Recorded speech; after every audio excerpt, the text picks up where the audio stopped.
네, 토마토 시청자 여러분 안녕하십니까? 오늘도 투자의 신 이어가 보도록 하겠습니다. 자, 증시가 지금 반등이 나오고 있습니다. 글로벌 경기 침체 우려감에 따라서 증시에 대한 그런 우려감도 계속해서 커져가고 있는데요. 그나마 지금 담비 같은 증시의 반등이 지금 투자자분들의 마음을 좀 위안을 해주고 있는 것 같습니다. 현재 제가 보고 있는 그런 산업들 계속해서 말씀을 드렸죠. 2차 전지라든지 아니면 로봇 쪽, 광산 쪽을 많이 말씀을 드렸었는데 일정들도 저희는 빠뜨리지 않고 봐야 되는 시장이라고 저는 말씀을 드리고 싶습니다. 현재 내일 같은 경우에는 이제 삼성, LG전자 실적 발표가 있고요. 사실 실적 발표라는 게 지금 같은 시장에서 무슨 큰 의미가 있겠느냐 싶겠지만은 전반적으로 본다면 실적이 그래도 받쳐주는 종목들을 우리가 중장기적으로 보고 투자할 수 있다라는 관점에서 한번 실적 발표 주목을 해보시는 게 좋을 것 같고요. 그리고 내일 크진 않지만 아이폰 14에 대한 국내 출시일이 예정이 되어 있습니다. 그래서 오늘 증시가 반등을 한 것도 있지만 아이폰에 대한 그런 기대감 때문에 그런 관련주들도 상승을 하지 않았나 싶습니다. 그리고 다음 주에 FOMC 회의로 그리고 소비자 물가지수 발표도 있는데 이러한 일정들을 잘 체크를 해서 증시에 대한 그런 방향성을 잡아야 되는 그런 기간이라고 말씀을 드리고 싶습니다. 자, 그렇다면 우리 유세벽 전문가님부터 오늘장 한 줄 평 시작을 해보도록 하겠습니다.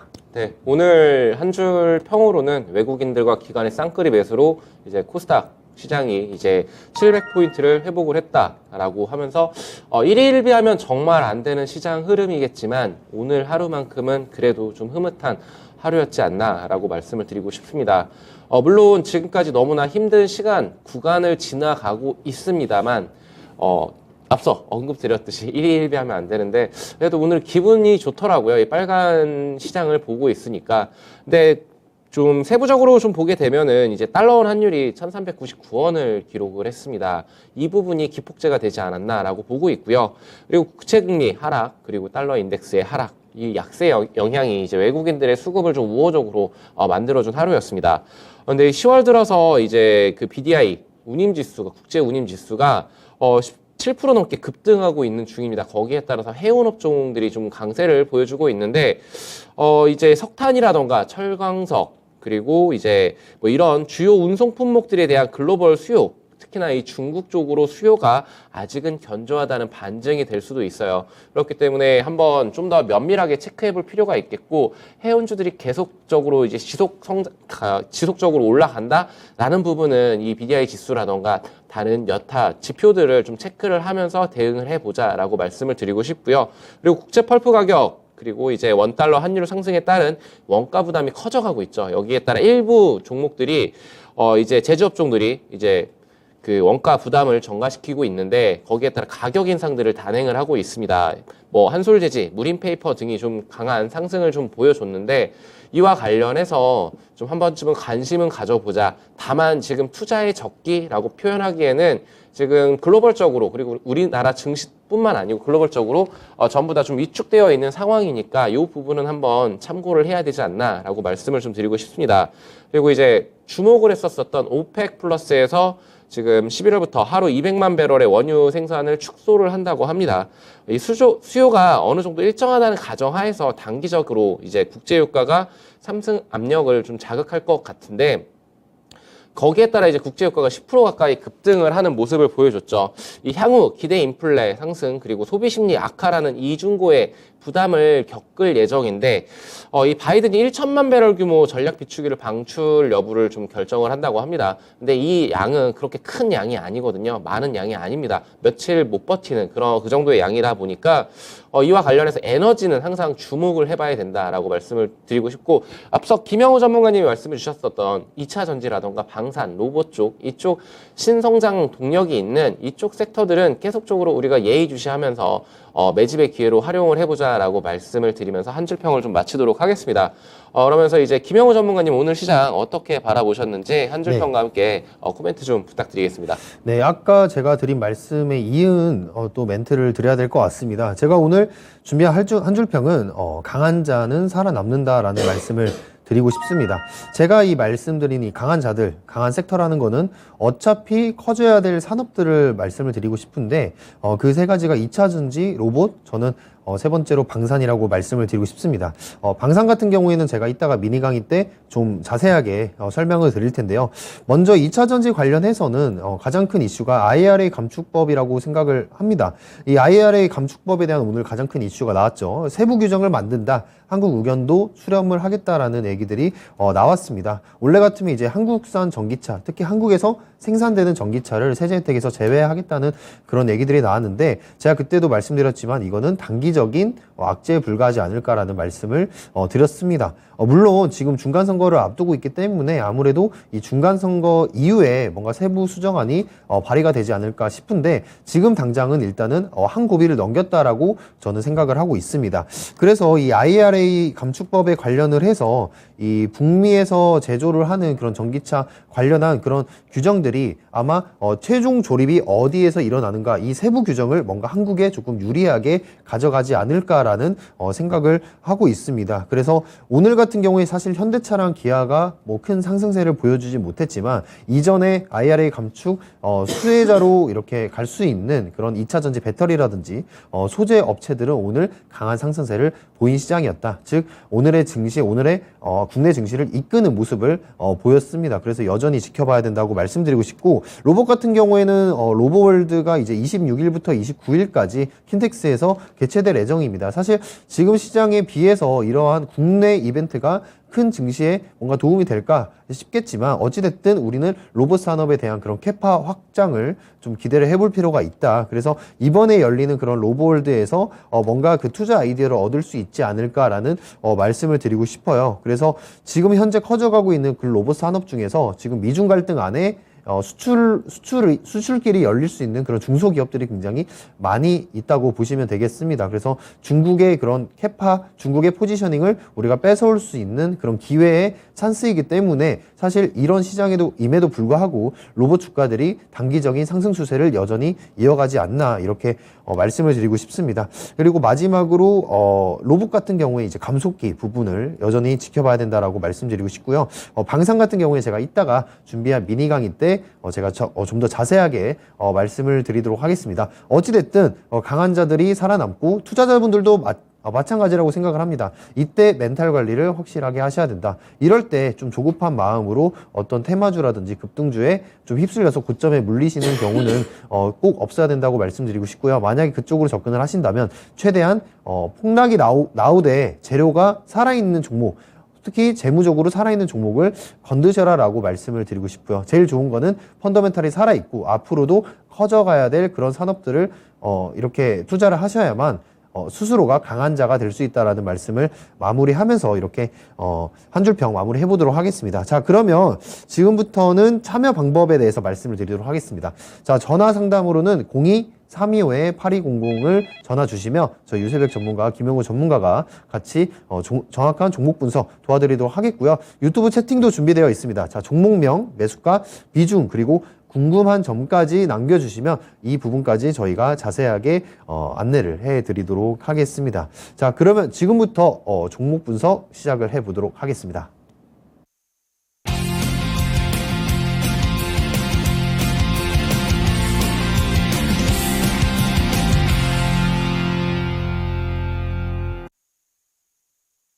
네, 심심한 어피치님, 롯데쇼핑 실적 전망이 좋던데 매수해도 될까요? 라고 질문을 주셨습니다. 구조조정 마무리 단계에 있는 것 같은데 어떻게 보시나요?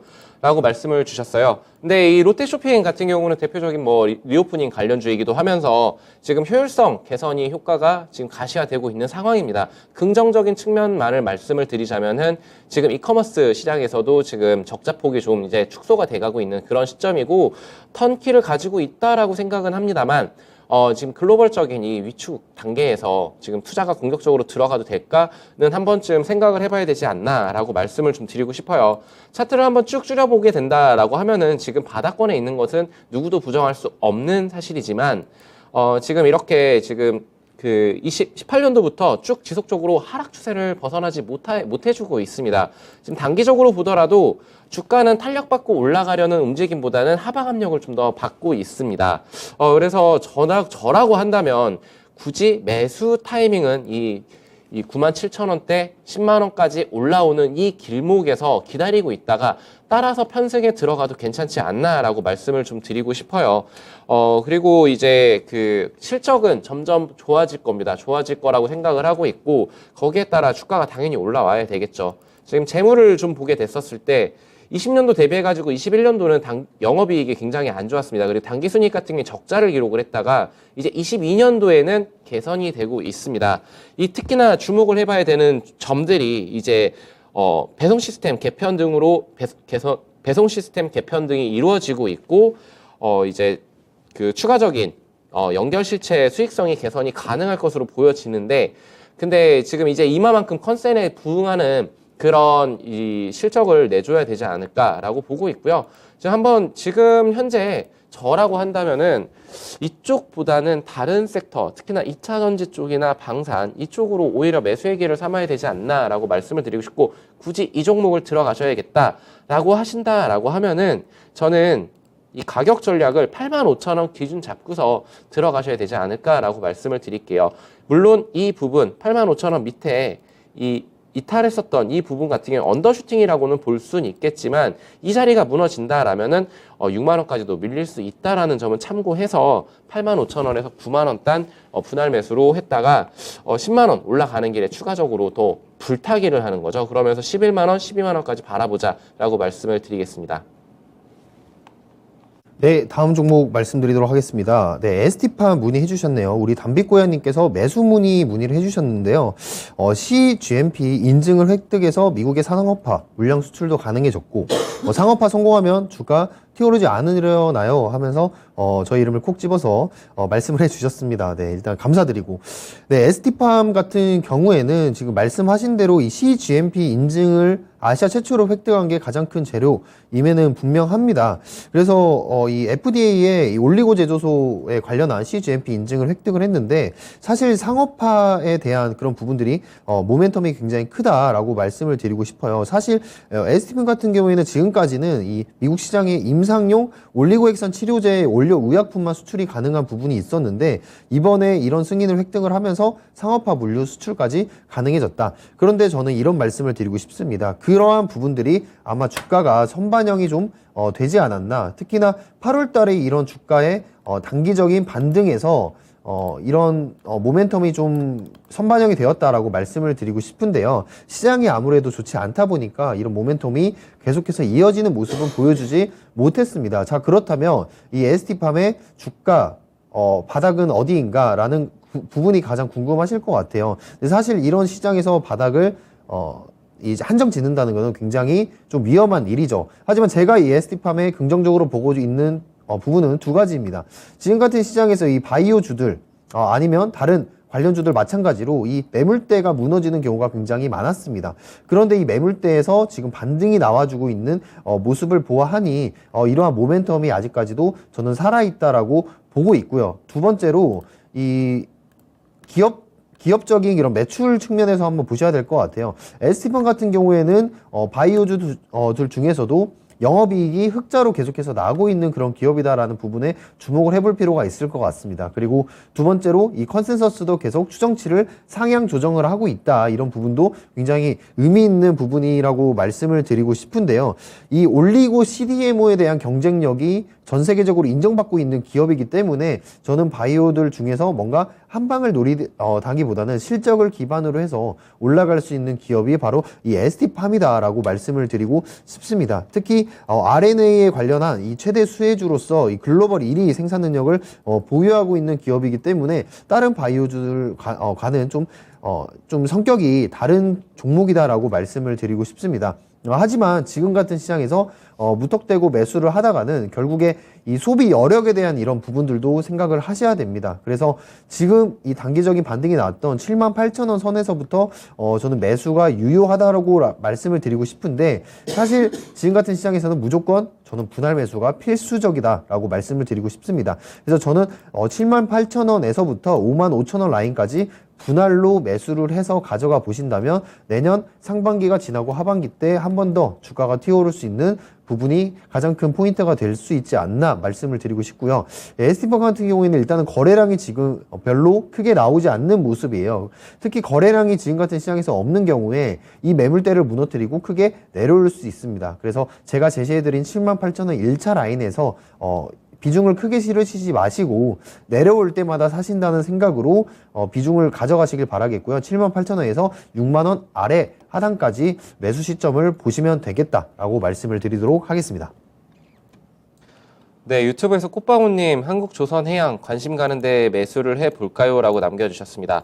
오늘 국제유가 상승 속에서 이 자회사인 현대중공업이 대규모 수주 소식을 알려주면서 강하게 6%대에 가까운 상승세를 보여준 종목인데 이 3분기에는 흑자가 또 기대가 되고 있습니다. 왜 수주를 많이 받아놨고 거기에 따라서 영업이익도 당기순이익도 올라올 테니까 그러면은 이제 원자재 가격도 지금 어느 정도 하향 안정화를 하고 있는 이 시점에서 우리가 조선 업황에 대해서 한번 관심을 가져보자. 태조 이방원이라는 부분에서 사람들은 지금 조선 쪽으로 많이 매기가 쏠려 있습니다. 그 상황 속 지금 한국조선해양의 주가 흐름은 그럼에도 조금 약했어요. 그동안 약했던 게 아무래도 이 실적에 대한 부담감이었었는데 이제 어닝 시즌을 대비해서 저는 충분히 매력적인 가격대에는 있다라고 말씀을 좀 드리고 싶어요.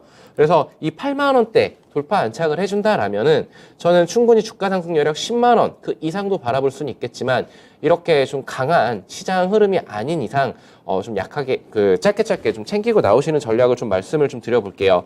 그래서 이제 건조량도 증가를 하고 있고 건조 성과도 상승을 하고 있고 환율에 따라서 이런 부분들 그리고 원자재 가격의 안정 이 3박자를 다 갖추고 있습니다. 그러면 실적을 한번 보게 됐었을 때 그동안 안 좋았던 거는 대부분의 투자자분들이 알고 계실 거라고 생각을 합니다.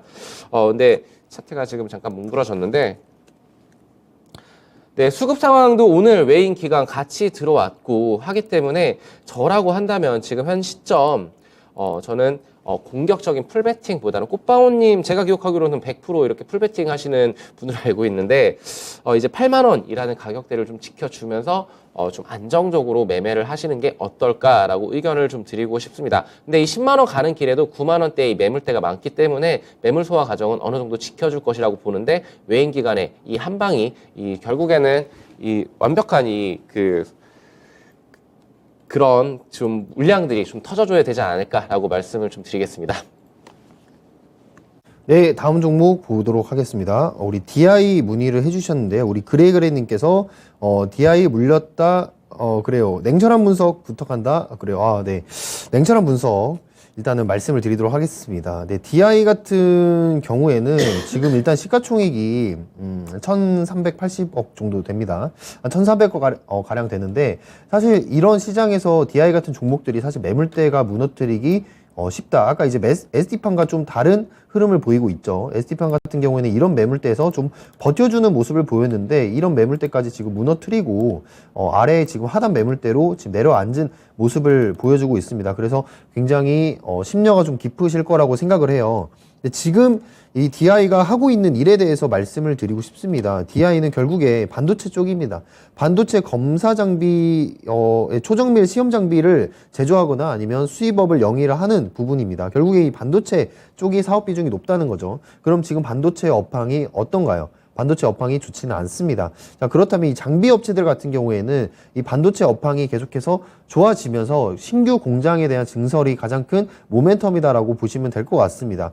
그래서 이 반도체 업황을 언제 다시 한번 상승세를 보느냐라고 한다면 저는 가장 필두로 하는 SK 하이닉스 그리고 삼성전자가 내년 상반기 이후부터 올라올 거라고 생각합니다. 그러면 장비주들도 마찬가지로 뭐 개별 종목의 호재도 이어지겠지만 결국 반도체 섹터의 전반적인 캐파가 커져야 되는 부분이 있기 때문에 내년 하반기 때까지 저는 기다려야 된다라고 말씀을 드리고 싶습니다. 그나마 다행히도 저는 7%라는 비중, 크지 않은 비중을 그나마 가지고 계시기 때문에 저는 한번 추가 매수의 기회도 노려봐야 된다라고 말씀드리고 싶은데요. DI 같은 종목, 특히 시가총액 작은 종목 같은 경우에는 거래량에 대해서 말씀을 드릴 수밖에 없을 것 같아요. 지금 이 매물대 하단을 받고 잠깐의 반등이 나오고 있는데 이 매물대도 사실 안전한 매물대가 아니라고 저는 말씀을 드리고 싶어요. 그래서 이 거래량을 한번 본다면 적어도 지금 여기 아래에 나와 있는 이 종고점 매물대의 거래량을 돌파를 해주는, 즉 이 매물대가 굉장히 강하게 상승을 했을 때 투자를 한번 추가 매수를 노려봐야 된다라고 말씀을 드리고 싶습니다. 그래서 가격적인 측면, 이 바닥에 대한 가격적인 측면은 제가 제시를 못 해드리는 부분은 양해를 해주시길 바라겠고, 만약에 이 아래 하단 매물대에서 이런 거래량이 강하게 돌파를 하면서 이런 상승세, 주가의 상승세가 나타난다면 그때가 추가 매수의 기회다. 근데 사실 저는 이번 연도까지는 이런 거래량이 나올 거라고는 사실 이 DI라는 종목에서 기대는 하지는 않는 편입니다. 네. 자, 그렇기 때문에 저는 내년에 한번 이런 거래량이 터지는 부분을 좀 기대를 해보면서 끌고 가셔야 된다라고 말씀을 드리고 싶고요. 만약에 내가 이 DI라는 종목에 대한 믿음이 좀 힘들다라고 한다면 저는 강하게 4,000원 아래 라인에서는 거의 빠르게 손절을 하고 나오시는 방법도 전 나쁘지 않다라고 생각을 합니다. 하지만 DI에 대한 부분을 좀 믿고 가신다면 4,000원 아래에서 만약에 이런 거래량이 터질 때 추가 매수의 기회를 저는 노려보셔야 된다라고 말씀을 드리고 싶고요. 적어도 이 종가라는 기준에 있어서 5,000원 이상으로 종가가 올라와 주면서 거래량이 터질 때 저는 이 DI의 주포, 즉 DI의 주가를 관리하는 세력들이 활동을 하는 시기다라고 기준을 잡기 때문에 5,000원 이상에서 거래량 터질 때 그때 추가 매수를 하시는 전략을 저는 추천을 드리도록 하겠습니다. 네, 전화 연결 들어와 있는데 시청자님 안녕하세요. 네, 안녕하세요. 네, 안녕하세요. 네, 어떤 종목 궁금하세요? 네, 효성이고요. 네네. 81,500원에 10%거든요. 네네네. 궁금한 거는요. 네네. 10%인데 그냥 그것만 가지고 갈지, 안 그러면은 조금 더 추가로 매수를 더 해도 될지, 그게 궁금하고요. 네. 추가 매수를 할 것 같으면은 어느 선에서 해야 될지 그걸 좀 알고 싶거든요. 네, 알겠습니다. 지금 우선 효성 같은 경우에는 지금 이제 2분기 때 실적이 너무나도 안 좋았습니다. 너무나 안 네. 좋았다라는 게 뭐 매출이라던가 뭐 그런 부분은 나쁘지는 않았어요. 다만 이 자회사들의 실적이 썩 네. 좋지만은 않았고 거기에 따라서 주가가 좀 많이 과하게 좀 밀린 부분을 체크를 하실 수가 있습니다. 왜 그랬냐라고 했었을 때 효성 TNC, 효성 첨단 소재, 그리고 효성화학 이 같은 종목들이 코로나 정책으로 인해서 봉쇄 이런 것들로 인해서 좀 판매 하락과 그리고 더 원재료 가격들이 상승하면서 이제 스프레드 마진이 굉장히 축소가 됐었어요. 그렇기 때문에 네. 이런 부분들이 좀 안 좋았었는데 지금은 현 시점에서는 저는 효성이라는 종목은 지금 가만히 들고 계셔도 주가는 올라올 것이다라고 보고 있는 게 그 첫 번째 이유는 고배당의 매력입니다. 작년도에 봤었을 때 약 한 6,500원 정도 이렇게 배당을 준 것으로 알고 있는데 지금 보게 됐을 때 배당 수익률이 9%예요. 이렇다라면은 저는 12월 전에 주가는 한번 치고 올라올 것이다 라고 보고 있는데 그렇다라면은 이제 궁금하신 그 부분이 있잖아요. 추가 매수를 해야 될까 말아야 될까? 저는 현 시점에서 어느 정도 현금이 30에서 50% 이상 확보가 되신 상황이라고 한다라면은 그 전제 조건이 지켜진다라면은 저는 지금 구간 충분히 매력적인 구간이 될 수도 있다라고 말씀을 드려볼게요. 하지만 충분히 지금 이 가격대에서도 75,000원대에서 한번 저항을 받을 것으로 예상이 되는데 61선 저항을 받을 것으로 예상이 돼요. 그렇다라면은 65,000원에서 7만원, 75,000원? 저는 65,000원에서 7만원 구간으로까지 밀린다라면은 이 구간에서 공격적인 추가 매수 약 한 5에서 10% 정도 더 비중을 담아가는 전략을 택할 것 같고 그리고 지금 구간에서는 조금 더 기다려 보시는 게 어떨까라고 말씀을 좀 그래요? 드려볼게요. 왜냐하면 이제 주가가 그 사이에서 추가 매수해도 된다고요? 네네. 근데 이 주가라는 게 지금 많이 밀렸잖아요. 지금 실적 시즌 대비해가지고 올라올 겁니다. 올라오고 또 배당 매력이 높은 회사인 만큼 그리고 이제 수소사업 밸류체인을 확대하고 있는 이 효성이라는 종목은 저는 괜찮게 보고 있어요. 다만 이 우리나라만 있는 지주사 디스카운트 이 부분이 조금 발목을 잡지 않을까라고 보고 있습니다. 그래서 아주 이 종목 같은 경우 뭐 다이나믹하게 한 번에 5% 10% 이렇게 급등하는 종목은 아니에요. 네. 차분하게 꾸준하게 올라오줄 종목이니까 저는 진입가까지 좀 기다려 보시고 근데 만약에 진입가 부분까지 왔다라고 하면은 저는 다른 종목으로 교체를 하시거나 아니면 지금 현금화 시키는 전략이 유효할 것 같다. 왜냐면은 내년 그 경기 전반적으로 좋지가 않습니다. 그래서 지금은 수익을 내는 것에 집착하기보다는 좀 지키는 전략으로 하시는 게 더 좋지 않을까라고 말씀을 좀 드려보고 싶어요. 네. 그러면은요, 네. 6만 원에서 7만 원 사이에 오지 않으면은 10% 그냥 그대로 가지고 갈까요? 네, 저라고 한다면은 그냥 이 물량 그대로 들고 갈 생각, 고민을 할 것 같아요. 왜냐면 매력적인 구간은 맞아요. 근데 추가 매수를 한다고 이렇게 평단이 좀 내려오잖아요. 그럼 빠르게 탈출을 할 수도 있겠죠. 기회를 포착할 수도 있는데, 근데 주가라는 것이 지금 반등을 좀 보여주고 있는데, 지금 이제 더 밀릴 수도 있다라는 이 가능성 또한 열어놔야 되잖아요. 그리고 주가가 옆으로도 갈 수가 있습니다. 이게 올라가거나 내려가거나 둘 중에 하나가 아니에요. 옆으로 기게 되면은 네. 그 기간만큼 또 시청자님이 또 힘든 시간을 보내실 수가 있어요. 네, 이 부분을 좀 참고를 하셔야 되지 않나라고 말씀을 좀 드리고 싶습니다. 네. 추가적으로 궁금하신 거 더 혹시 있으신가요? 네. 아니, 이제 알겠습니다. 아, 네. 네. 도움이 되셨으면 좋겠고 성공 투자하시길 응원하겠습니다. 네네, 감사합니다. 네, 감사합니다. 네, 다음 종목, 스코넥, 물어보셨네요. 우리, 단골, 이제, 시청자분이신 너구리님께서 스코넥 13,700원 5% 남겨주셨습니다. 자, 로봇이나 메타버스 같은 실적이 안 나오는 종목은 모멘텀 말고 어떤 부분을 보고 매수매도 타점을 잡아야 하나요? 라는 추가 질문까지 해 주셨는데요. 자, 일단은 이 로봇이나 메타버스에 대해서 말씀을 드리자면 사실 연관이 되어 있는데 안 되어 있는 그런 섹터라고 볼 수가 있겠죠. 둘 다, 메타버스, 로봇 둘 다 결국에는 이 산업 자체적으로 캐파가 커질 수밖에 없는 그런 산업이다라는 말씀 로봇은 드렸고, 메타버스 같은 경우도 결국에 우리는 이 가상세계에 대한 그런 세계관을 투자자들이 원하고 있다, 실생활에서도 원하고 있다라고 말씀을 드리고 싶습니다. 그렇다면 어떤 부분을 보고 매수 매도 타점을 잡아야 되나? 일단은 종목을 어떤 종목을 고르느냐가 중요합니다. 일단은 첫 번째로 정부 정책과 이어지는 그런 기업들과 저는 기업들에게 투자를 해야 된다고 말씀을 드리고 싶고요. 대표적으로 이 네이버의 제페토라는 플랫폼도 있지만 추가적으로 뭐 스코넥도 마찬가지지만 네, 자이언트 스텝이라는 같은 종목이라든지 아니면 추가적으로 이런 아무튼 정부 정책과 같이 뭔가 연동을 하는 그런 기업들을 저는 투자하라고 말씀을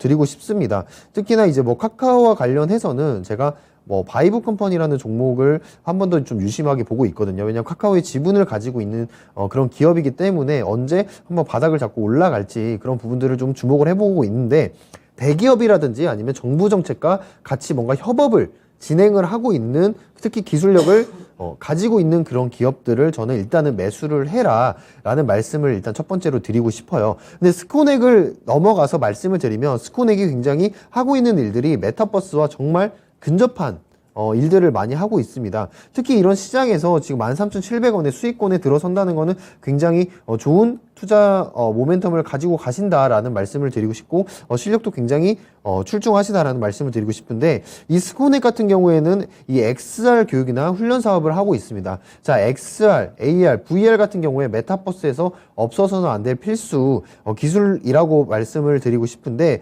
이 스코넥 같은 경우에 뭐 국방부라든지 아니면 소방, 경찰 등과 같은 공공 부문, 그리고 민간 부분까지 이런 다양한 영역에서 교육 훈련 시스템을 영위하는 그런 기업이란 말입니다. 그러면 결국에 이 공공부문, 즉 정부와 같이 일을 하고 있는 그런 기업이다라고 볼 수가 있고, 특히 메타버스 VR 게임 사업, 메타버스 같은 경우에 실생활로 나중에는 결국에 이어지겠지만 지금은 게임 쪽으로 진입을 하는 게 진입장벽이 낮게 시작한다고 볼 수가 있어요. 즉 이런 진입장벽이 낮은 부분에서부터 시작을 해서 기업이 커갈 수 있는 확률이 굉장히 높은 부분이 있거든요. 그래서 이 스코넥 같은 경우에 이 오큘러스라든지 아니면 플레이스테이션, 스팀 등과 같은 이런 VR 플랫폼을 통해서 이런 당사의 게임을 서비스하고 있는 기업이다. 즉 이 실질적으로 이런 솔루션들을 가지고 있는 회사다라고 보시면 될 것 같습니다. 그래서 앞으로도 저도 기대가 되는 부분들이 있는데, 이 종목적으로 본다면 최근에 이제 게임 업종 관련 신작에 대해서 이런 합리적인 베팅 투자 전략 분석에 따라서 이 시장에 대한 그런 메타버스 기대감이 살짝 올라오고는 있었습니다. 하지만 지금 시장은 전반적으로 기술주들에게 굉장히 불리한 시장이다. 즉 금리 인상에 따른 그런 기술주들의 굉장히 악세인 시장이다. 그럼에도 불구하고 이 스코넥이 주가가 이렇게까지 바닥을 짚고 올라왔다는 것은 분명히 의미하는 바가 있다. 그리고 수급적인 측면에서도 보시더라도 지금 기관이 연속 며칠째 사는지 모르겠습니다. 10거래일 이상 연속 매수를 하고 있고, 외인들도 마찬가지로 한 달 간격으로 본다면 순매수가 더욱더 강한 모습을 보여주고 있습니다. 특히 사모펀드 쪽으로 지금 계속해서 매수를 하고 있는 모습을 보여주고 있는데, 특히 이 시가총액이 그렇게 크지 않은 종목 같은 경우에 사모펀드나 아니면 연기금에서 들어오는 수급도 분명히 체크할 필요가 있습니다. 그리고 기술적인 차트적인 부분을 본다면 중요한 매물대라고 할 수 있는 14,000원 매물대를 돌파를 해 주었습니다. 자, 그렇다면 그 다음에 매물대가 어디서 저항을 받겠느냐라는 부분을 저는 말씀을 드리고 싶어요. 지금 현재 이평선들은 다 돌파를 해냈고, 그 다음에 매물대라고 할 수 있는 17,000원 라인에서부터 저는 수익 실현을 하셔야 된다라고 말씀드리고 싶습니다. 이 스콘에게 수급적인 측면에서 기관이 이렇게 매수를 한다고 뭔가 있지 않나라는 그런 모멘텀, 저도 자세하게 말씀을 못 드리겠지만 확률적으로 뭔가 올라갈 수 있는 그런 기반을 깔고 있는 수급이 나타나고 있지만, 저는 저항대에서 확실하게 수익 실현해야 되는 시장이라고 보고 있고요. 저는 17,000원에서부터는 수익 실현을 하시는 게 맞다라고 저는 말씀을 드리도록 하겠습니다. 네, 전화 연결 들어와 있습니다. 시청자님 안녕하세요. 예, 안녕하세요. 네, 궁금하신 종목 어떤 거세요? 네, 국정약품 15,000원에 10%입니다. 15,000원에 10%. 어떤 점이 특히 궁금하세요? 저기 치매 재료들이 어제 오늘 올라갔는데 이것만 어제부터 빠졌어요. 어제 오늘. 네, 알겠습니다. 이제 샤페론 이슈로도 진입을 하신 건가요? 뭐 2차 전지도 할 거고 샤페론도 있고 네. 치매도 있고. 네, 재료는 되게 풍부합니다. 근데 지금 단기간에 지금 갑자기 주가가 굉장히 빠르게 치고 올라왔잖아요.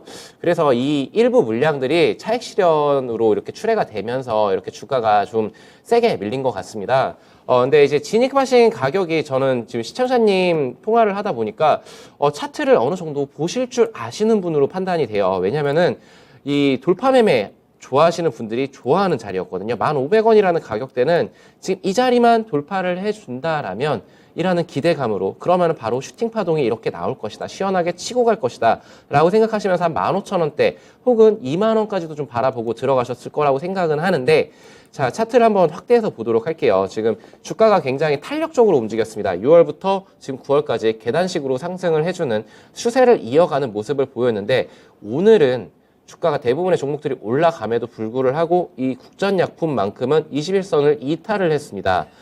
이 말은 조금 현재 흐름은 아직은 살아는 있지만 조금 부담스럽다라는 부분은 꼭 참고를 하셨으면 좋겠고, 그리고 이 샤페론이 이제 상장을 준비 중에 있는데 흥행에는 좀 저조한 그런 실적을 좀 보여주고 있기 때문에 이와 관련해서 주가가 좀 힘을 매기를 좀 잃어버린 것 아닌가라고 좀 풀이가 되고 있어요.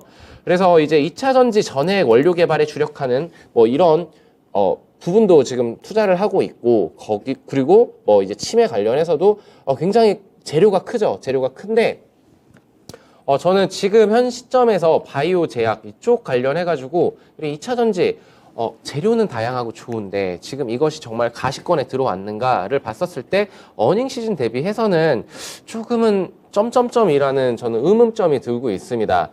그래서 저라고 한다라면은 안정적으로 지금 발 뻗고 투자해놓고 발 뻗고 편안하게 잘 수 있도록 하는 그런 종목들을 오히려 그쪽으로 좀 이렇게 시선을 돌려봐야 되지 않나라고 말씀을 드리고 싶고요. 현재 보유 중이시니만큼 저라고 한다라면은 이 8,500원 라인이 무너지지 않는 선에서 저는 홀딩할 것 같습니다. 근데 이 라인이 무너진다라면은 다시금 주가는 6,000원까지도 밀릴 수 있다라는 점을 좀 참고를 하셨으면 좋겠어요. 물론 상방으로 힘을 받아줄 수도 있습니다. 거래량이 터져주면서 이렇게 좀 밑에 이런 거래량들이 터져주면서 치고 올라갈 수는 있지만 지금 어느 정도 차익 실현을 한 모습이에요. 거기에 따라 주가가 또 다시 힘을 잃고 밀릴 수가 있으니 이제 8,500원이라는 기준을 좀 잡고서 대응을 하셨으면 좋겠다라고 말씀을 드려볼게요.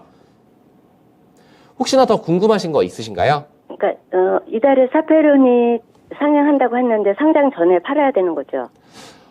지금 현재는 흥행을 못 해주고 있어요. 네, 그리고 흥행 못해서 어제부터 네. 빠졌으니까. 네, 거기에 따라서, 그리고 여기가 흥행을 좀 한다라면 지분 가치가 좀 이렇게 부각이 되면서 한번 튕길 수는 있습니다. 거기에 슈팅이 나올 때 그때 그 구간에서 저는 탈출 전략을 말씀을 드리고 싶은데, 왜냐하면 이 샤페론이 상장을 한 이후에 코로나19 치료제 뭐 이와 같은 뭐 원료 의약품을 만드는데 그와 별개로 추가적인 상승 모멘텀이 있을 것인가를 좀 고민을 해봐야 될 것 같아요. 제가 이제 신규 상장주는 솔직하게 별로 이렇게 큰 관심을 보고 있진 않아서 더 면밀한 분석이 필요하겠지만 추후 사업 방향성에서 무언가 획기적인 그 치고 나갈 수 있을 만한 힘을 가지고 있지는 않은 것으로 저는 판단을 하고 있습니다.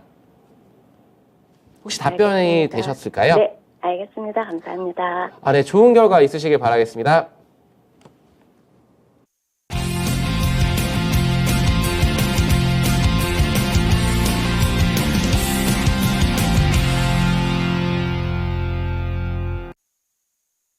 네, 아까 말씀드린 미니 강의 시작을 해보도록 하겠습니다. 제가 오늘 준비한 미니 강의는 K방산의 현 상황을 체크해보자 라는 주제로 준비를 했는데요.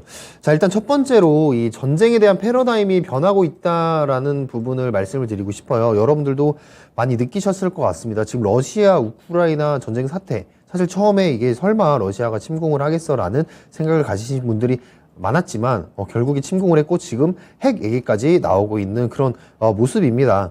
그래서 지금 이 전쟁에 대한 패러다임이 다시 전쟁 사이클이 사실 시기적으로 돌아오면서 많이 변화를 하고 있는데요. 그만큼 이 전쟁에 대한 그런 관점도 많이 바뀌고 있습니다. 자, 어떻게 바뀌고 있느냐? 사실 예전 같으면 세계 2차 대전까지만 해도 전쟁에 대한, 특히 방산 물품에 대한 얘기들을 하자면 뭔가 침략의 도구로서 생각을 하는 경우가 많았는데요. 지금은 이 민주주의와 관련해서 말씀을 드려보자면 이 사회적인 그런 지속 가능성 측면에서 안보의 필수 요소로서 증가를 하고 있습니다. 이게 무슨 말이냐면 어떻게 본다면 이 인간의 삶의 질을 향상시키는 도구로서, 즉 민주주의라면 어떻습니까? 자유의 그런 자유라는 그런 키워드를 수호하기 위해서 만들어지고 있는 게 지금 방산 섹터이다라고 보시면 될 것 같습니다. 그래서 이 지속적인 생존 그리고 성장과 관련된 관점으로 많이 바뀌고 있다. 즉, 이 부분은 ESG적인 측면, 특히 중간에 S, 소셜, 사회적인 부분으로 이 방산에 대한 인식이 많이 바뀌고 있다라는 그런 부분입니다. 그래서 기존의 방산 업체들 같은 경우에는 일부 사람을 해칠 목적으로 가지고 있었다라고 한다면 지금은 이 부분이 투자 기피 대상으로서 인식이 되는 게 아니라 우리 자유를 지키기 위한, 즉 사회적인 그런 민주주의적인 요소를 지키기 위한 부분으로 탈바꿈이 되고 있다는 겁니다. 그래서 시민에게 안전과 보안을 제공한다는 측면에서 S적인 측면이 계속해서 증가를 하고 있습니다. 자, 두 번째로 지금 세계는 탈세계화가 이루어지고 있습니다. 즉 국가 하나의 뭔가 그런 모멘텀이라기보다는 국가 대 국가의 그런 협력적인 측면에서 그런 방산 쪽을 많이 바라보고 있다는 점입니다. 특히 이번에 이 나토적인 측면에서 얘기들이 많았어요. 우크라이나가 나토에 이런 가입 의사를 펼치면서 러시아와 미국이 좀 강하게 싸우는 그런 모습들, 대치하는 모습들도 보여주고 있었는데 지금 탈냉전 이후에 우크라이나 사태로서 이런 탈세계화가 이루어지고 있습니다. 그렇다면 이 국가 안보 환경이 이런 국소적인 측면에서 이런 나토, 이런 협회적인 이런 측면으로 넓혀가고 있다. 이 부분을 우리가 또 주목을 해볼 수가 있을 겁니다. 그렇다면 지금 이런 전쟁에 대한 그런 침략적인 부분보다는 이런 협의체, 즉 경제적인 협의체가 같이 끌고 갈 수 있는 방산적인 협의체까지 이런 예산들이 나오고 있다는 거죠. 그렇다면 필수적인 그런 예산들이 협의체마다 분명히 배치가 돼야 된다라는 말씀을 드리고 싶습니다. 그래서 결국에는 이 돈적인 부분에서도 방산에 대한 이런 캐파가 늘어나고 있는데 지금 한국도 마찬가지로 이 방산 수출액의 추이가 좀 2021년 이후로 급격하게 늘어나고 있고 여기 표에는 2022년 부분이 나와 있지는 않지만 더 크게 늘어나고 있습니다. 그만큼 이 수주잔고에 대한 얘기들이 여전히 나오고 있는데 지금 옆에 표를 보시면 2020년에 이 국방비 지출 상위 15개국을 보시면 지금 10위의 랭크가 한국이 되어 있어요. 근데 현재 자료로 본다면 9위까지 지금 올라간 상황을 보여주고 있습니다.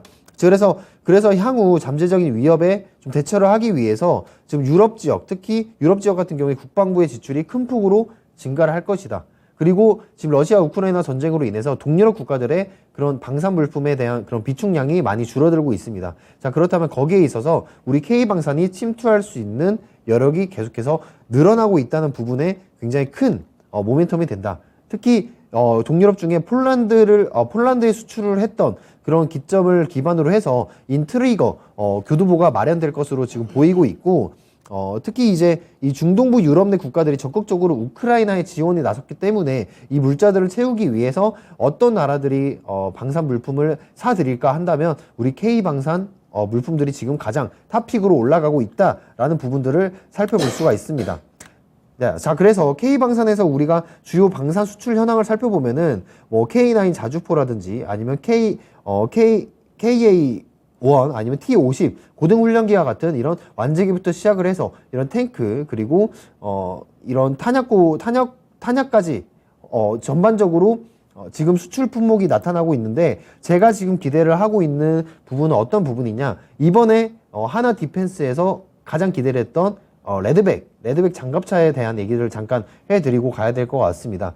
지금 사실 이 레드백 같은 경우에 이번 하반기 때 호주에서 좀 계약이 체결되지 않을까라는 기대감을 심어줬는데, 이번에 호주에서 가장 지상 최대의 그런 방산 쇼가 지금 일어나고 있음에도 불구하고 3월달로 미뤄질 수 있다, 그런 가능성이 가장 강하게 나타나면서 이 하나 디펜스를 품고 있는 하나 에어로스페이스가 좀 강하게 좀 빠지고 있는 모습을 보여주었습니다.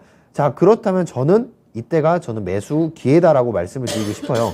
이 K방산과 관련해서 이 하나 에어로스페이스가 가지고 있는 이 레드백이 사실상 저는 좀 높은 확률로 내년 3월에 가져갈 수 있다라고 보고 있기 때문에 이 투자에 대한 시기가 늦춰졌을 뿐이지, 저는 아직도 투자할 수 있는 가장 강한 종목이 바로 하나 에어로스페이스라고 생각을 합니다. 그래서 내년 3월에 있을 그런 레드백 분명히 기대를 해볼 필요가 있다라고 말씀드리고 싶고, 자, 두 번째로는 항공우주에 대한 말씀을 드리고 싶은데, 지금 완제기에 대한 수출 문의가 계속해서 이어지고 있습니다. 태국, 말레이시아, 그리고 캄보디아, 인도네시아에서 이 수출 완제기에 대한 부품들이 계속해서 이어지고 있는데, 이 하나랑도 뭔가 인수에 대한 얘기들이 나오면서 지금 이 세계 최대의 그런 세계 최대 방산 업체라고 할 수 있는 로카드 마틴, 그게 한국에서 탄생할 수 있다라는 기대감을 심어주고 있습니다. 그래서 한국 항공우주와 하나 에어로스페이스는 우주항공 부분까지 같이 살펴서 성장 모멘텀을 한번 살펴볼 수가 있다. 자, 그리고 마지막으로 세 번째는 풍산에 대한 얘기를 안 할 수가 없는데, 이번에 물적 분할이 철회가 됐습니다. 소액주주들이 승리를 했다라는 부분으로 볼 수가 있겠는데, 사실 풍산이 이번에 물적 분할이 계속해서 강행을 한다면 사실 이런 기업들에 대한 이 기업에 대한 투자 모멘텀을 철회를 할 수 있다라는 부분을 말씀드리고 싶은데, 이번에 물적 분할이 철회가 되면서 풍산은 여전히 방산에 대한 모멘텀을 가지고 있다로 다시 기업에 대한 관심을 좀 봐야 될 것 같습니다. 그래서 전반적으로 이 방산에 대한 부분들은 수출을 통한 그런 시장의 확대가 늘어날 수밖에 없기 때문에 이 수주 잔고가 늘어나면서 탈세계화에 가장 적합한 이런 방산 수출 국가가 바로 우리 K방산이 아닐까. 그래서 이런 세 종목들 제가 가져오면서 오늘 방산 강의 마무리를 해보도록 하겠습니다. 네, 이어서 2차전지 얘기를 좀 해볼까 합니다. 지금 현재 연이어서 2차전지 관련주들이 IRA 법안에 따른 수혜가 기대가 된다라고 하면서 뉴스들이 쏟아지고 있죠. 거기에 따라 지금 주가들도 탄력적으로 움직이는 모습들을 보여주고 있습니다. 특히나 LG에너지 솔루션이 좀 대장격으로 이렇게 잘 이끌고 가고 있지 않나라고 말씀을 좀 드리고 싶은데, 자, 그렇다면 이 IRA 법안에서 우리가 어떤 점들을 주목을 해야 되고, 그렇다라면은 그 밑에 단에 있는 소재, 부품 관련 종목들을 어떻게 접근을 해봐야 될까라고 좀 생각을 해보면서 좀 말씀을 좀 드려보도록 할게요. 미국 현지에서 생산된 배터리랑 그리고 해당 배터리를 탑재한 전기차는 세액 공제를 해준다고 했습니다. 그리고 여기에 따라서 이제 미국의 완성차 업체들과 합작 법인을 설립을 한 이 국내 배터리 기업들이 수혜가 예상이 되고 있고, 거기에 따라 주가는 움직이고 있고, 이들 기업에 소재 등을 납부하는 기업들이 직접적인 수혜를 입을 예정인데요. 근데 이제 미국에서 이 최종 조립된 전기차는 대당 최대 7,500달러의 공제가 들어갑니다. 그래서 이제 현대차랑 기아 같은 경우가 조금 이제 IRA 법안 수정이 필요한 시점인데, 자, 그 부분은 좀 스킵하도록 하고 이제 2차 전지 관련해서 말씀을 드려볼게요. 양극재, 음극재 등 전체 부품의 50% 이상을 북미 제조를 해야 된다.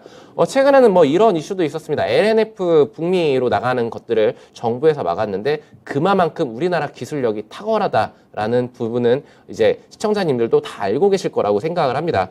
근데 이제 24년부터 중국이나 아니면 우려 외국인 집단에서 조달 부품을 포함할 때는 공제를 안 해줄 거야 라고 강력하게 말을 하고 있는데 여기에 따라 우리나라 기업들이 투자를 진행하고 있어요. 그러면은 얼마나 많은 캐파를 증설을 하고 있고 완공 시점이 언제인지를 우리가 꼼꼼히 체크해 볼 필요가 있겠죠. 그리고 이제 핵심 광물, 그러니까 리튬이라던가 니켈 같은 이 히토류 관련 것들을 이제 미국이라던가 아니면은 미국 FTA 협정 체결 국가에서 채굴 가공을 해야 된다라는 조항도 들어가 있습니다. 현실적으로 굉장히 어려운 부분이에요. 왜냐면은 중국이 이와 관련해가지고 세계 시장에서 굉장히 큰 역할을 하고 있는데 그와 반대되는 그런 국가들에서 채굴 가공을 해야 된다라는 부분들은 여기에 발맞춰서 앞서 나가고 있는 종목들이 있다. 뭐 포스코 케미칼 같은 종목들이라던가 뭐 이런 것들을 한번 눈여겨봐야 되지 않을까라고 좀 말씀을 드리고 싶고, 이제 미국 내에서 생산된 배터리 자체에도 킬로와트 시당 35달러의 세액 공제를 해준다라고 합니다. 여기에 따라 이 배터리 3사의 분명한 세액 공제가 예상이 되고 있죠. 그 부분은 조금 이따가 말씀을 좀 드려보도록 할게요. 자, 그러면은 이제 북미에서 생산되는 전기차 배터리 수요가 얼마나 될 것인가를 봤었을 때 지금 추산적으로 1670기가와트시가 필요하다라고 합니다. 근데 지금 현재 확보된 물량은 542기가와트시밖에 안 돼요. 그러면은 추가 필요 물량을 조달을 해야 될 텐데 중국을 배제한다 그랬고 견제를 하고 있는 상황 속에서 그러면은 수주 모멘텀이 아주 커질 것이다라고 예상을 해볼 수가 있겠죠. 어림짐작으로 지금 확보된 물량보다 2배 가까이가 더 필요합니다. 이 부분은 당연히 우리 국내 기업들한테는 수혜가 될 수밖에 없고 LG에너지 솔루션을 필두로 해서 저는 주가가 더욱더 탄력적으로 움직일 수는 있겠다. 다만 글로벌적으로 경기 침체 이슈가 있는 이상 아주 다이나믹하게 상승은 못하겠지만 그래도 지금 현 주가 레벨에서 한 단계 레벨업을 충분히 할 수 있다라고 말씀을 좀 드려보고 싶어요. 그래서 이제 국내 3사의 국미 투자 계획과 현황을 좀 보게 됐었을 때 미시간에서는 25년도 기준에서 20기가와트시, 오하이오에서는 22년부터 이제 양산을 돌입을 합니다. 40기가와트시 이런 식으로 쭉 있는데 LG에너지 솔루션이 가장 공격적으로 지금 움직이고 있죠. 근데 SK온은 가만히 있느냐? SK온도 다 강하게 움직이고 있습니다. 22년도 양산, 지금 조지아 공장에서 22기가와트시를 하고 있고, 그리고 테넷이랑 그리고 켄터키에서도 지금 양산에 25년도에 양산 준비를 하고 있습니다. 삼성 SDI가 다소 보수적인 그런 흐름을 보여주고 있지만 그래도 40기가와트시로 확대할 그럴 전략들을 수립하고 있다라고 말씀을 드려볼게요.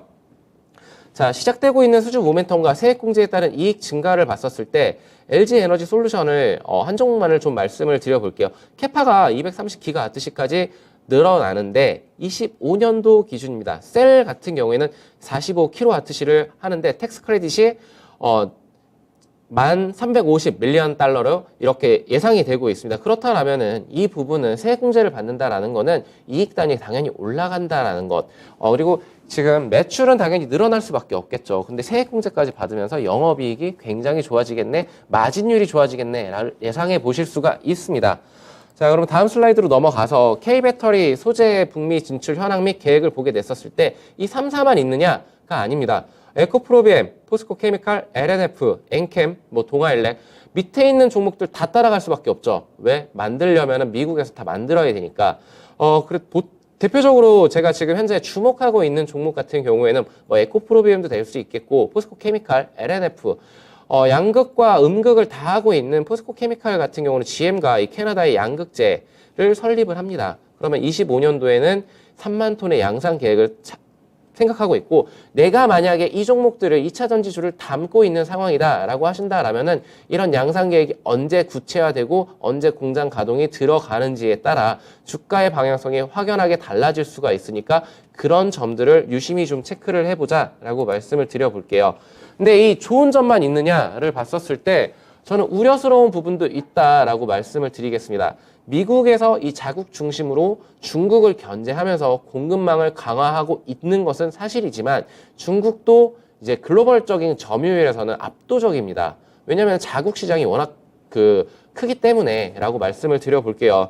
근데 이제 한국 같은 경우는 이 IRA 법안에 따른 가장 큰 수혜가 예상이 되고 있죠. 반사 수혜를 분명하게 입을 겁니다. 중국의 점유율을 좀 가져오면서 반드시 수혜가 예상이 되는데, 근데 우려스러운 부분은 있습니다. 유럽이 21년도까지는 계속적으로 전기차 보급이 늘어났는데 5%대에 머물던 이 전기차 시장이 20% 가까이 올라왔다가 지금은 다소 주춤하는 모습들을 보여주고 있습니다. 아무래도 경기가 둔화되고 있고 침체가 되고 있고, 그렇다라면은 지금 타고 있는 차를 더 많이 타고 추후에 변화를 시키겠죠. 그리고 세액공제 같은 경우에도 혜택이 좀 줄어들고 있습니다. 왜? 재정의 압박을 느끼고 있으니까. 국가 차원에서 이런 정책들을 계속적으로 풀어야 되는데 지금 유럽은 그럴 만한 여유가 없다라는 것을 반증을 하는 것이겠죠. 그래서 여기에서 이제 공장들이 유럽에 많은지 북미에 많은지 아니면 동남아 혹은 우리나라 아니면 중국에 많이 편중이 되었는지는 지금 근시적으로는 이렇게 좀 가깝게 본다라면은 저는 지금 유럽 내에 많은 비중들을 두고 있는 종목들의 경우에는 탄력적으로 움직이기는 조금 어렵다라고 말씀을 드리고 싶은데, 그렇다라면은 북미에서 지금 캐파가 증설이 되고 있고 양산이 되는 시점, 그 시점들을 좀 잘 살펴봐야 된다라고 말씀을 드릴게요. LG에너지솔루션과 삼성 SDI의 그 흐름을 지금 생산 캐파 지역별 비중을 좀 보도록 할게요. 그랬을 때 국내에 지금 7% 비중밖에 없습니다. 근데 이 중국의 40% 넘는 비중을 LG에너지솔루션 같은 경우에는 차지를 하고 있고, 지금 유럽 같은 경우도 24%를 차지를 하고 있습니다. 비슷한 비중으로 지금 북미에도 차지를 하고 있는데, 이 부분은 이제 투자자분들이 생각을 한번 해봐야겠죠. 그리고 삼성 SDI 같은 경우에는 44%의 비중이 중국에 편중되어 있습니다. 그리고 밑으로 내려봤었을 때 SK온 같은 경우에는 43%가 이 중국의 비중을 차지하고 있는데, 이제 점진적으로 이 중국 비중들을 좀 축소를 시켜 나갈 예정이겠죠. 이 3사 같은 경우에는. 그러면은 이제 헝가리는 유럽이겠죠. 유럽 기지국이 21% 차지를 하고 있고, 미국이 34%를 차지를 하고 있는데 미국의 비중이 점진적으로 더 늘어날 것으로 예상이 되고 있습니다. 포스코 케미칼 같은 경우에는 굉장히 많은 비중이 국내에 포진이 되어 있어요. 근데 이 캐나다, 그러니까 USMCA 그 협정을 체결한 국가에서 생산을 늘려갈 예정이기 때문에 포스코 케미칼 또한 긍정적이고, 또 아르헨티나에서 리튬, 그러니까 하얀 석유를 자원을 확보를 하고 있는데 25년부터는 그것이 온기 반영이 되겠죠. 그러면은 저는 굉장히 주가 측면으로 크게 올라갈 수 있을 것이다 라고 말씀을 좀 드려보고 싶습니다. 그리고 이제 에코프로비엠, 이제 LNF 대표적인 양극할 물질 기업인데, 이 종목들 지금 LNF는 좀 많이 편중이 되어 있어요. 국내에 75%의 비중을 차지를 하고 있고, 북미에서는 25%의 비중, 이제 국내 계속적으로 근데 커지는 시장이기 때문에 이 비중은 어느 정도 가늠이 비슷할 것으로 예상이 되는데, 북미에서 과감하게 투자가 들어갈 것인가? 지금 현재는 막혀 있습니다만 저는 될 것이라고 보고 있어요. 기술이 만약에 유출될 거라는 이런 우려스러운 부분은 있지만, 기업적인 측면에서 국가와 어느 정도 합의를 본 상황에서 저는 북미로 진출을 할 것이다 라고 보고 있고, 그리고 에코프로비엠 같은 경우도 이 중국 비중과 유럽과 북미 비중, 그리고 국내 비중이 어느 정도 골고루 포진이 되어 있습니다.